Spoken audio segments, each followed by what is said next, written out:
2026년 2월 18일 수요 말씀입니다. 깨닫고 행하여라.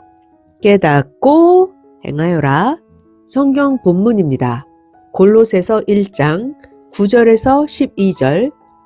이로써 우리도 듣던 날부터 너희를 위하여 기도하기를 그치지 아니하고 구하노니 너희로 하여금 모든 신령한 지혜와 총명에 하나님의 뜻을 아는 것으로 채우게 하시고 주께 합당히 행하여 범사에 기쁘시게 하고 모든 선한 일에 열매를 맺게 하시며 하나님을 아는 것에 자라게 하시고 그 영광의 힘을 쫓아 모든 능력으로 능하게 하시며 기쁨으로 모든 견딤과 오래 참음에 이르게 하시고 우리로 하여금 빛 가운데서 성도의 기업의 부분을 얻기에 합당하게 하신 아버지께 감사하게 하시기를 원하노라.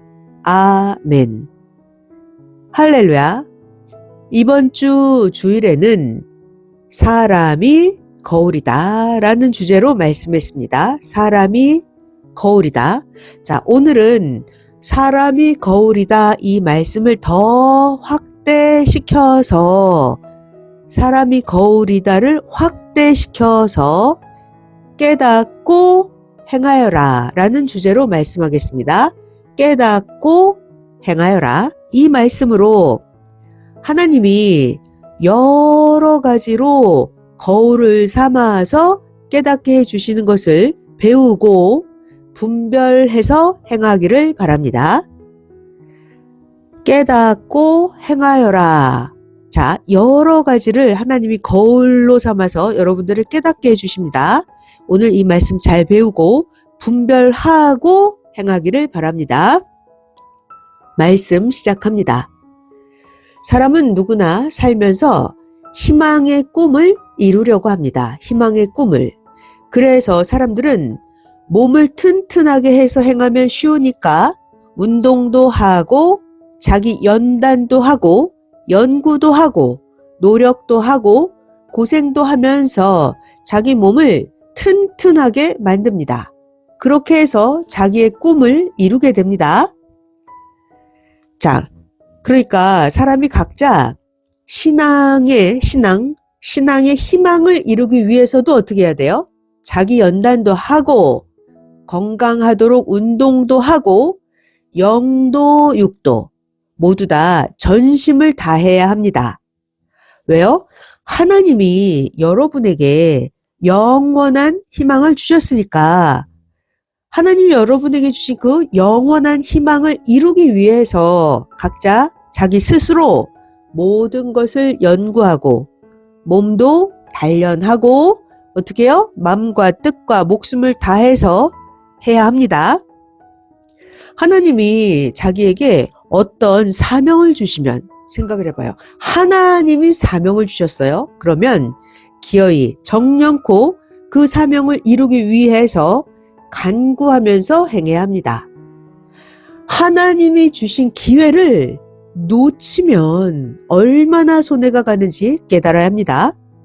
하나님이 주신 기회를 놓치면 그 손해가 육신 일생까지 손해 가는 것도 있고 하나님 주신 기회를 놓쳤을 때 영원까지 그 손해가 끼치는 것도 있습니다. 그러니까 하나님이 어떤 사명을 주시면 그 기회를 정령코 행해서 이루어야 합니다. 그러고 나면 그 다음 차원으로 오르게 됩니다. 그러고 나면 또 더 큰 희망을 주십니다. 그래서 희망을 이루려고 몸도 단련하고 마음도 단련하면서 하는 것입니다. 하나님이 주신 사명, 더 큰 희망, 꿈 이거를 이루려고 어떻게 해요? 몸도 단련하고 마음도 단련하고 그리고 하는 것입니다. 잘 들어봐요. 자기가 어떤 것을 행하면 자기가 행한 것을 뇌가 기억을 합니다. 뇌가 기억을 해요. 그리고 나서 나중에 그것이 생각납니다. 자기가 행한 것, 그것이 생각이 나요. 시간이 지나고 나서 자기가 행한 것이 생각나면서 자기가 행한 그대로 그 현상이 선연하게 보입니다. 사람들은 그것을 이상이나 환상이다 이렇게 생각을 하기도 하는데 이것은 그냥 자기 자체 뇌에서 일어난 작용입니다. 그러니까 교회에 안 다니는 자여도 뇌에서 자체로 일어나서 과거에 했던 것들이 생각이 나면서 뇌에서 자체로 그 현상이 일어나서 선연하게 보이는 거, 이런 게 계시같이 보입니다. 자, 그러니까 이런 거는 계시가 아니다. 이걸 분별을 해야 합니다. 그냥 자기 뇌에 저장을 했다가 생각이 난 것입니다. 실제 보는 육의 눈이 아니고 지나간 시간에 과거에 행한 것이 생각이 나면서 마음이라고 하는 눈으로 본 것입니다. 그러니까 이런 걸 보고 마음의 눈이라고 합니다. 실제 육신의 눈으로 본 게 아니에요. 과거에 행했던 것들이 뇌에 기억이 저장이 되었다가 생각난 거, 그래서 선연히 보여지는 거, 이런 게 마음이라는 눈으로 보는 것입니다. 이런 걸 마음의 눈이라고 해요. 자, 그리고 또 마음으로 깨닫는 거, 마음으로 깨달아도 마음의 눈이라고 합니다. 과거 했던 게 뇌 속에 생각나는 것도 마음의 눈이라고 하고 마음으로 깨달아지는 것도 마음의 눈이라고 합니다. 자, 그러니까 자기가 실제 육신의 눈으로 보는 것도 있고 마음의 눈으로 보는 것도 있고 혼의 눈으로 보는 것도 있고 영의 눈으로 보는 것도 있어요. 이런 것들을 다 쪼개서 봐야 합니다. 쪼개서 봐야 돼요. 어떻게요? 실제로 보는 육의 눈, 마음의 눈, 혼의 눈, 영의 눈, 이런 것들을 쪼개서 알고 봐야 합니다. 그러니까 꿈에 자기 혼이 보고 겪는 것도 있고 영이 보고 겪는 것도 있고 자기의 마음이 보고 겪는 것도 있고 또 자기 육신이 보고 겪는 것도 있습니다. 이런 것들을 쪼개서 보면 압니다. 잘 들어봐요. 자기가 어떤 일을 하면 자기가 한 일이 뇌에서 생각이 날 때 영상으로 보이기도 합니다. 생시에 실체로 몸이 행할 때는 눈으로 보고 끝난 것이 시간이 지나고 나서 그리고 나서 자기가 봤던 것을 생각하면 뇌에서 기억했던 것이 떠오르면서 그대로 뇌 화면으로 보입니다. 뇌 화면. 그러니까 자기가 실제로 했던 건데 시간이 지나고 나서 기억했던 게 머릿속에 떠오르는 거예요. 그러면서 뇌에서 뇌 화면으로 과거 했던 것이 그대로 보입니다. 그렇게 뇌가 작용을 하도록 장치가 되어 있습니다. 이런 것들을 이용해서 하나님과 성령이 계시를 해 주시기도 하십니다. 그렇게 해서 환상도 보고 뇌에서 이상도 보게 됩니다. 잘 들어봐요. 가령 육신의 눈으로 본 것이 뇌에 저장이 되어 있다가 시간이 지나서 그것을 생각을 하면 과거의 눈으로 봤던 것이 나중에도 그것이 생각나면서 그대로 육신이 행한 현상이 보입니다. 뇌에 저장된 장면이 비디오 테이프를 재생하듯이 다시 보이는 것입니다. 자, 성경에 다니엘서에 보면 이런 게 나와요. 4장 4절 5절에 보면 느부갓네살 왕이 나옵니다. 느부갓네살 왕이 꿈과 뇌의 이상의 계시로 인해서 번민했다, 이런 구절이 나와요. 자, 다니엘서 4장 4절 5절 읽어볼게요. 나 느부갓네살이 내 집에 편히 있으며 느부갓네살 왕이 궁에서 평강할 때 한 꿈을 꾸고 그 꿈으로 인하여 두려워하였으되 곧 내 침상에서 생각하는 것과 뇌 속으로 받은 이상을 인하여 번민하였었노라. 이런 구절이 나옵니다. 이 성경 구절은 하나님이 느부갓네살 왕 그 뇌에다가 계시를 해주신 것입니다. 자, 이때 느부갓네살 왕 그 생각한 거, 뇌 속으로 받은 이상, 이거를 다니엘 선지자가 풀어줬죠. 자, 여러분 다니엘 4장 19절부터 27절 더 읽어보면 잘 나옵니다. 자, 그리고 꿈이라고 하는 거, 꿈 꾸는 거 있죠? 꿈, 이것도 뇌의 작용입니다. 뇌의 작용. 하나님 성령께서 그 해당하는 자에게 뇌로 계시를 해주시면 사람이 이것을 꿈으로 받습니다. 하나님이 뇌에 계시를 해주시면 사람이 그것을 꿈으로 받습니다. 또는 자기의 영, 자기의 혼이 행하는 것이 자기 육신 뇌에 저장이 되어 있다가 생각이 남으로 해서 꿈을 꾸기도 합니다. 자, 꿈이라고 하는 뇌 작용이에요. 자, 두 가지로 설명해 주셨습니다. 자, 하나님이 그 사람에게 뇌에다가 계시를 해주시면 그것이 꿈에 받아지기도 하고요. 또 한 가지는 자기의 영이 행하는 것과 혼이 행하는 것, 이런 것들이 자기 육신 뇌에 저장이 되어 있다가 그게 생각남으로 해서 꿈을 꾸기도 합니다.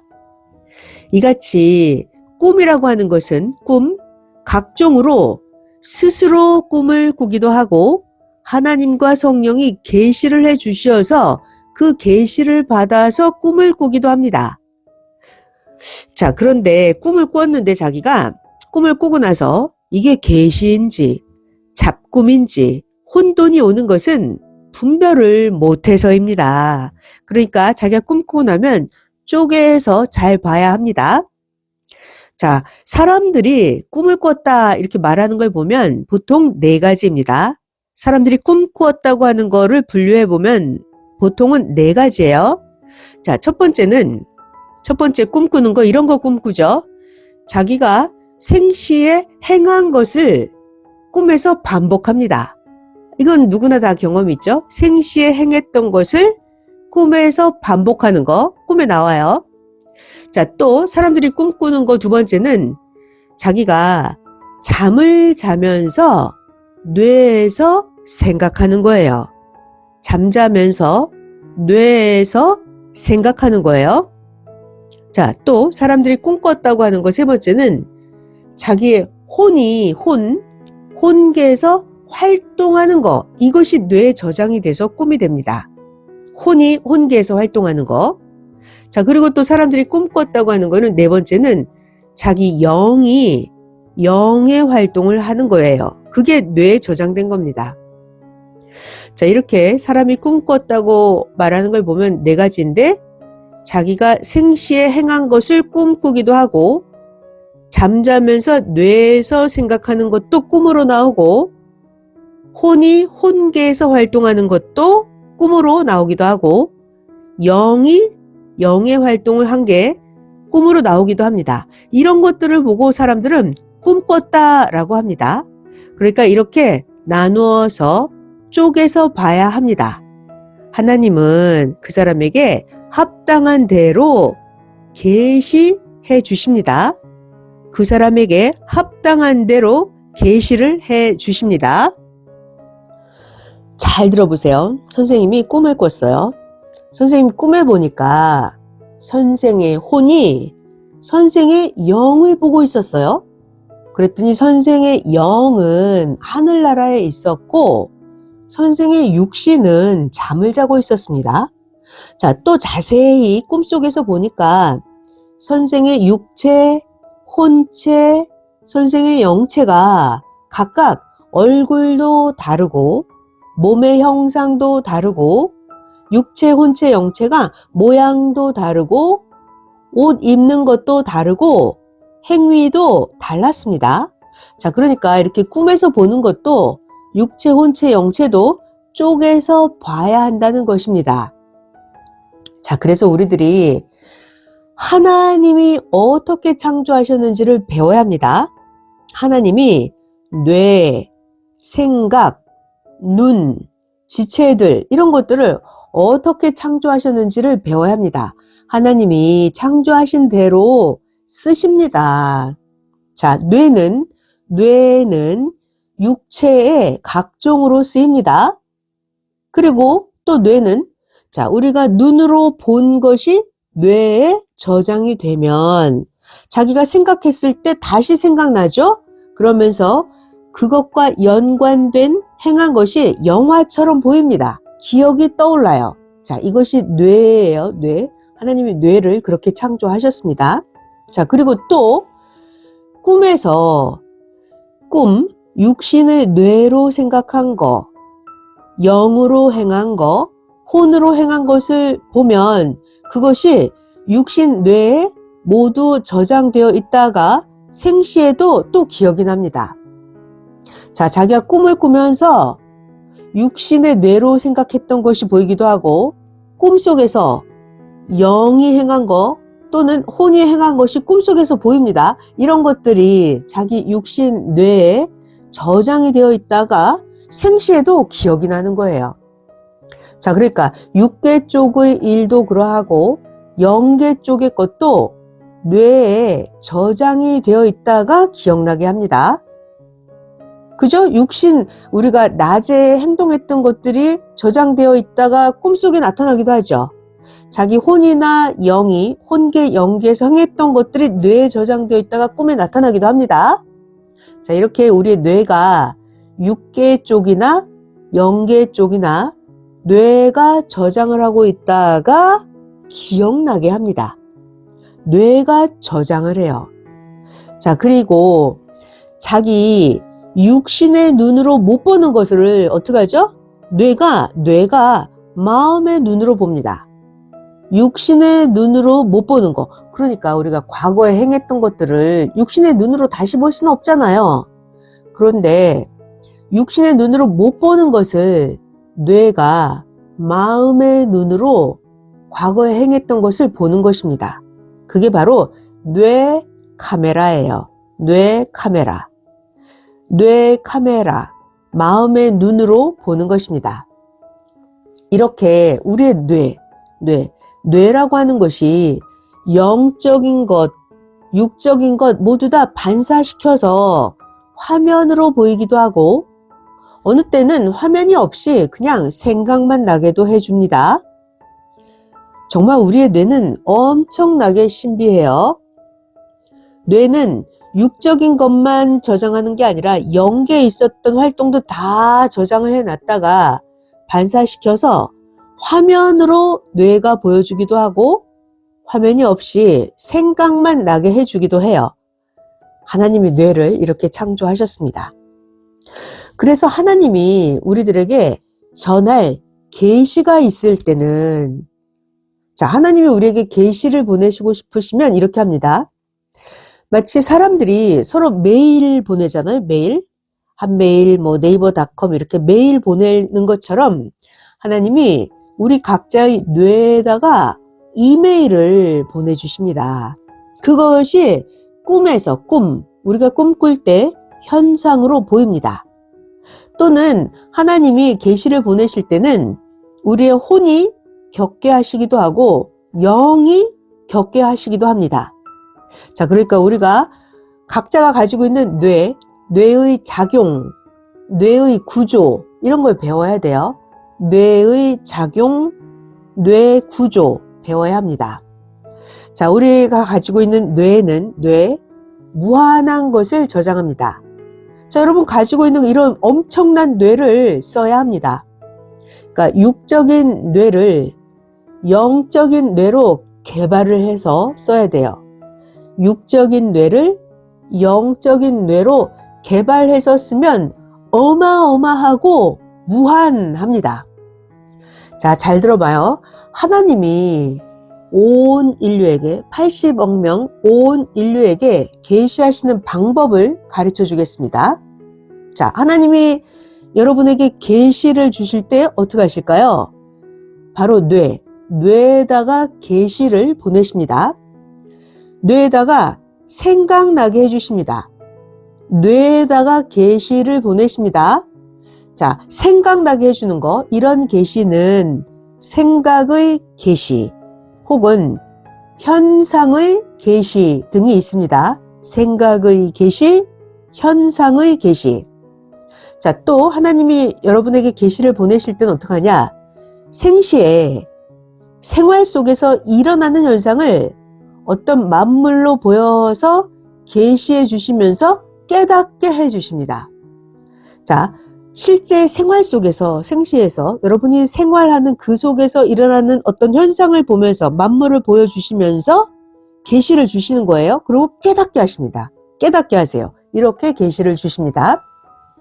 자, 또 세 번째, 하나님이 여러분에게 계시를 보내실 때는 사람을 통해서 말씀해 주어서 깨닫게 해주시기도 합니다. 사람을 통해서 말씀을 주어서 깨닫기도 하십니다. 자, 또 네 번째는 본인이 겪으면서, 직접 육신으로 겪으면서 아, 이와 같이 이러하다 라고 깨닫게 해주시면서 계시해 주십니다. 자, 또 다섯 번째는 성경을 읽을 때, 시대 말씀을 읽을 때도 깨닫게 해주십니다. 자, 그 다음 어느 때는 자기가 기도하면서 스스로 하나님 뜻을 깨닫게도 하십니다. 거기에 합당한 것으로 깨닫게도 됩니다. 하나님 뜻을 깨달으면 그것은 합당합니다. 부모가 시켜서 하는 거, 스스로 알아서 하는 거 모두 다 합당합니다. 자, 그리고 또 하나님이 계시해 주시는 방법이 꿈으로도 계시를 해 주십니다. 자, 그런데 꿈은 비유해서 계시를 해 주십니다. 자, 그러니까 비유든 것과 똑같은 처지다. 이렇게 계시를 주시는 거예요. 자, 왜 비유를 할까요? 비유해서 계시를 해 주셔야 그것이 구체적이에요. 그러니까 가장 깨닫기 쉽게 하려고 비유를 통해서 계시를 주시는 거예요. 가령 자기가 겪는 그 원 현상이 농사 짓는 과정과 똑같으면 농사 짓는 것을 보여주면서 계시해 주시고, 자기가 겪는 그 원 현상이 장사하는 것과 똑같으면 장사하는 것으로 보여주시면서 계시해 주십니다. 그러면서 그와 같이 그러하다 이렇게 깨닫게 하시는 거예요. 자, 그러니까 비유한 것을 풀어야 합니다. 그러니까 하나님이 비유해서 농사 짓는 과정이나 장사 짓는 것을 보여주면서 계시해 주실 때는 그 비유한 것의 특성이나 그 존재물에 대해서 자세히 알고 그 비유한 것의 특성, 장단점을 풀어야 자기도 해당하는 사람도 그 사건도 그와 같이 그러하다 이것을 깨닫게 됩니다. 그러니까 가령 하나님이 뱀을 보여주시면서 비유한다 했을 때 뱀, 독사뱀이냐, 꽃뱀으로 보여주시느냐, 능구렁이 뱀으로 보여주시느냐에 따라 뱀의 특성이 다 다릅니다. 독사는 독이 많아요. 꽃뱀은 꼬이고 유혹하고 간신 같은 자를 말합니다. 꽃뱀은 독은 없어요. 자, 그 다음 능구렁이 뱀으로 보여주셨다 그러면 이 능구렁이 뱀은 교활하고 소리만 퍼뜨리는 자를 말합니다. 자, 그러니까 뱀으로 보여주셨다 했을 때도 그 꽃뱀인지 독사뱀인지 능구렁이 뱀인지에 따라서 그 특성, 장단점을 풀어야 그 사람이 어떤 사람인지, 또 자기가 어떤 사람인지, 그 사건이 어떠한 상황인지, 그 존재, 비유해주는 그 만물의 특성이나 존재물에 대해서 자세히 알아야 그 비유를 풀고 알 수가 있습니다. 독사뱀, 꽃뱀, 능구렁이 뱀도 특성이 다 달라요. 이렇게 비유한 것의 존재와 특성을 풀어야지만, 그래야 꿈도 풀고 이 비유한 자가 누구인지 어떤 자인지를 풀 수가 있습니다. 자, 돌도 마찬가지예요. 돌도 그 특성을 풀어야 돼요. 특히나 자기가 흰 돌을 받았다 그러면 흰 돌, 이것은 환난을 이기고 주를 알았다, 이것을 상징으로 받은 것입니다. 왜냐하면 성경에 흰 돌, 이것은 주를 상징한다 했어요. 그리고 성경에 흰 돌은 이긴 자에게 흰 돌을 준다고 했어요. 이기면 자기가 이겼기 때문에 이긴 자, 주를 상징하는 흰 돌을 받는 거예요. 요한계시록 2장 17절에 나옵니다. 귀 있는 자는 성령이 교회들에게 하시는 말씀을 들을지어다.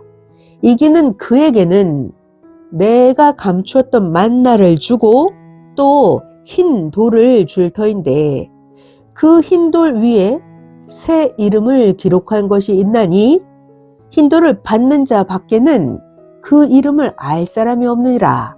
아멘. 이렇게 흰 돌, 이것은 이긴 자에게 주는 상징입니다. 자, 꿈에서 일반적으로 이번에 깨진 돌이 보이면 어떤 뜻일까요? 어떤 계시일까요? 깨진 돌. 그 자는 깨진 돌 같다, 약하다는 것을 계시하는 겁니다. 자, 어느 때는 꿈에 돈을 주었어요. 돈. 무엇을 계시하실까요? 돈, 이것은 의를 상징합니다. 그러니까 돈을 주었다 그러면 의와 연관된 꿈입니다. 꿈을 꿨는데 꿈속에서 돈이 많으면 의가 많다는 계시고요. 꿈속에서 돈을 줍는 꿈을 꾸고 나서 생명이 전도되기도 합니다.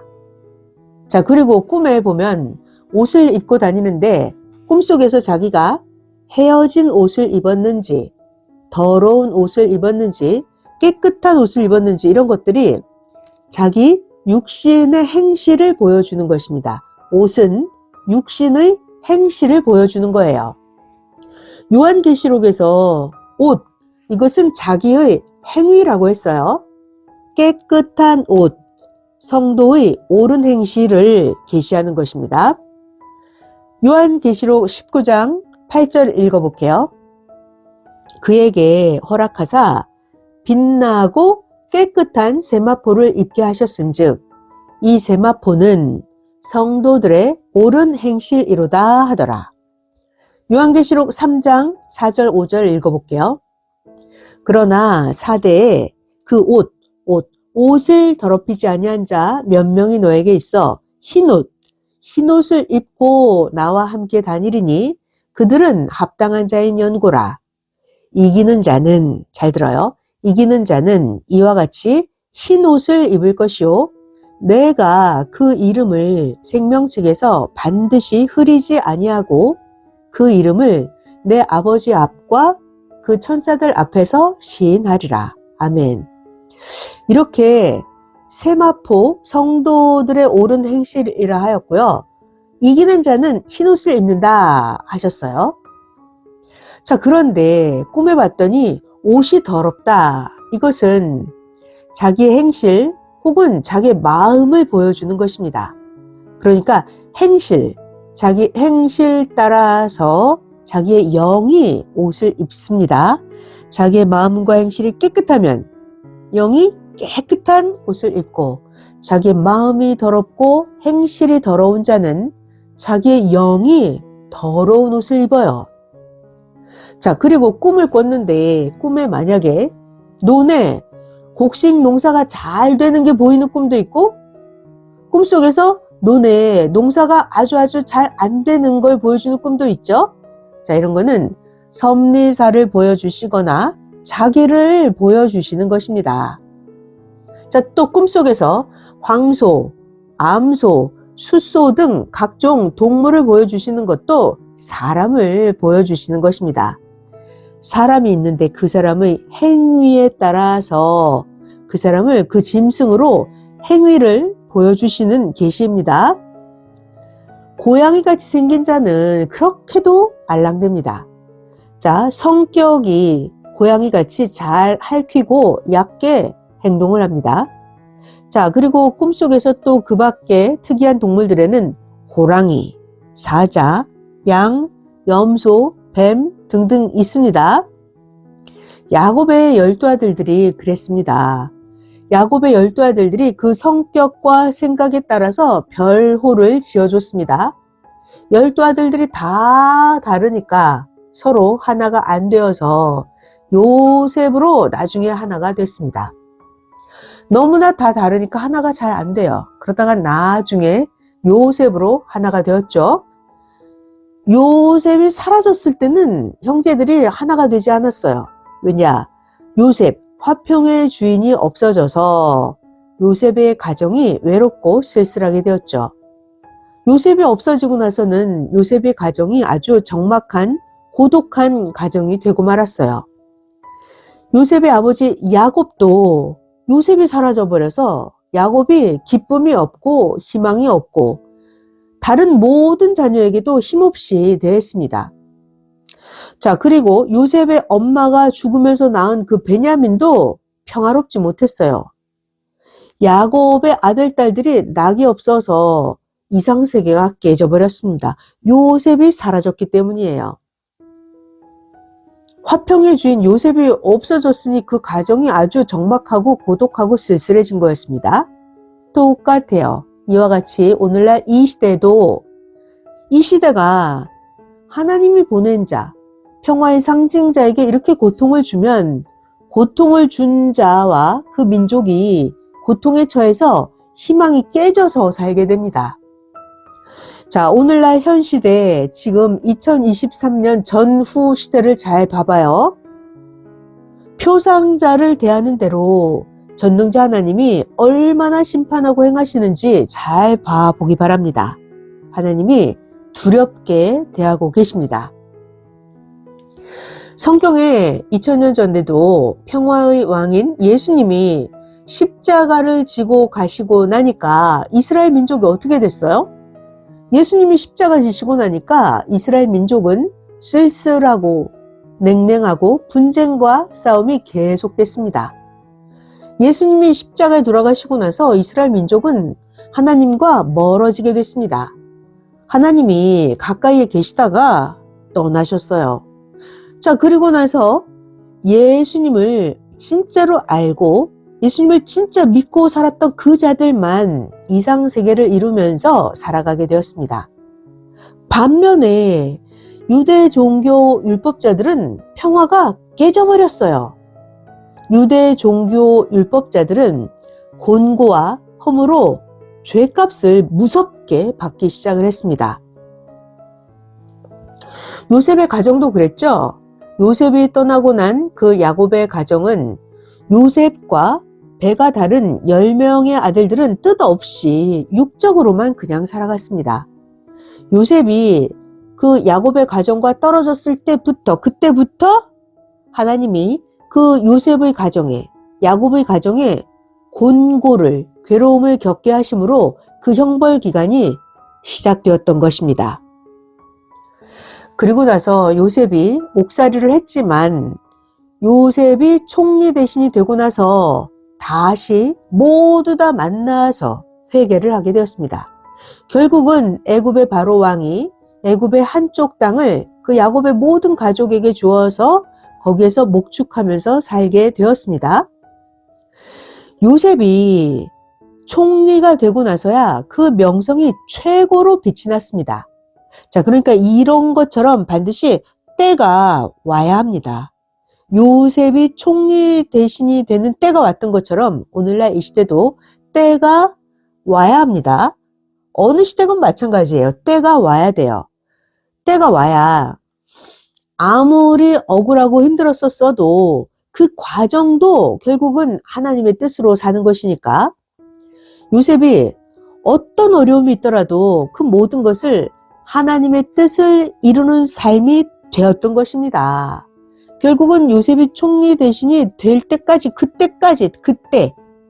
때가 올 때까지 모든 어려움, 힘든 과정, 이 모든 게 다 하나님의 뜻을 이루는 삶으로 사는 거예요. 그래야만 되는 거예요. 자, 그러니까 결국 하나님의 뜻을 이루는 자에게는 그 어려움의 그 과정이 하나의 희망을 이루는 것입니다. 어려운 과정이 있었지만 나중에 핵심 때가 오면 결국은 받고 누립니다. 그러나 악인들은 어때요? 악인들은 악으로 인해서 형벌을 받습니다. 하나님은 철저하게 악과 사탄을 쪼개면서 섭리하십니다. 그리고 하나님은 특히나 선과 함께 하시면서 하나님의 뜻을 펴십니다.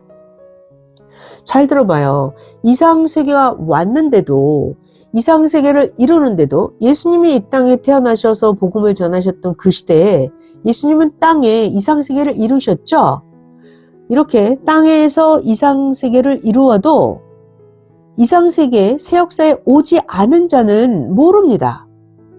그러니까 이상세계를 하나님이 땅에서 이루시면 자기가 전적으로 행하는 자들만 압니다. 봐봐요. 성경에도 예수님 얘기하셨어요. 두 사람이 있는데 한 사람은 알고 하고 한 사람은 모르니까 못합니다. 모르는 자는 어느 정도로 모르느냐? 모르는 자는 하는 자가 이미 얻고 다 누렸는데도 계속 모릅니다.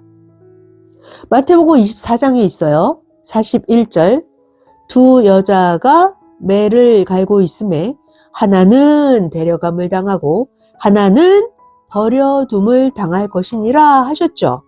이렇게 두 사람이 있는데 한 사람은 알고 하고 한 사람은 모르니까 못한다는 거예요. 모르는 자는 어느 정도로 모르냐면 하는 자가 이미 얻고 다 누렸는데도 이 모르는 자는 계속 몰라요. 이렇게 하나님은 확실하게 알게 하십니다. 그래서 하나님이 깨닫게 해주시려고 확실히 알게 하시려고 어떻게 한다? 그 사람으로 하여금 겪게 하십니다. 겪게 해요. 왜요? 그 사람이 겪어보고 나면 확신하거든요. 겪고 나면 확신하니까 하나님이 확실하게 알게 해주려고 깨닫게 해주려고 겪게 하십니다. 그래서 하나님은 겪어보게 하시면서 이처럼 이러하다 깨닫게 하시죠. 겪게 하십니다. 그러니까 여러분들이 어려움을 힘든 걸 겪었다. 이건 감사한 거예요. 아멘. 자기가 직접 겪고 행하면서 실제 상황에서 실체로 답을 찾는 것입니다. 자기가 겪으면서 실제에서 실체로 답을 찾는 거예요. 생각으로만 답을 찾으려고 하는데 생각으로만 해서는 답을 찾지를 못합니다. 자기가 행해야 실체를 얻고 답을 찾게 됩니다. 행해야만, 겪어야만 답을 찾게 돼요. 자, 그 다음 말씀. 성경에 한때, 두때, 반때 나오죠? 이 한때, 두때, 반때는 축소하고 확대하면서 시대마다 각각 대상에 따라서 각각 해당되어서 적용이 됩니다. 자, 그래서 이 성경에 나오는 한때, 두때, 반때 이것은 구약 때에도 다 해당이 되고 적용돼요. 신약 때도 한때, 두때, 반때 다 해당되고 적용됩니다. 그리고 지금도 한때, 두때, 반때가 다 해당되고 적용됩니다. 봐봐요. 구약 4000년에도 한때, 두때, 반때가 크게 적용이 되었습니다. 신약 2000년에도 한때, 두때, 반때가 크게 적용이 되었습니다. 성약 1000년 역사도 한때, 두때, 반때가 크게 적용됩니다. 자, 그리고 성경에 나오는 3년 6개월, 42달, 이것도 다 한때, 두때, 반때입니다. 이것들을 3년 6개월, 42개월, 이걸 확대하면 뭐가 돼요? 42년. 더 확대하면 1260년. 이런 거 다 한때, 두때, 반때입니다. 1978년에 첫 역사를 시작한 때에서부터 45년을 더하니까 다니엘서에 나온 1335일에 해당하는 몇 년? 2023년이 됩니다. 자, 이렇게 지혜자는 성경을 다 풀고 성경의 주인이 되어서 행합니다. 자, 그러나 다른 곳은 이 성경에 해당이 안 되기 때문에 여기에 해당되지 않고 다른 데 속해서 그냥 살아갑니다. 오직 지혜자만이 성경을 풀고 성경의 주인이 되어서 행합니다. 아멘. 근데 다른 곳은 해당이 안 되니까 그냥 다른 데 속해서 살아가는 거예요. 잘 들어보세요. 하나님이, 잘 들어요. 하나님이 사람이나 만물, 꿈, 이상, 환상, 말씀 이런 것들을 통해서 깨우쳐 주시면서 함께하고 계시니까 지금은 이런 모든 것들을 다 거울 삼아서 자신을 온전하게 만들어야 할 때입니다. 성령 사랑의 평강을 빕니다.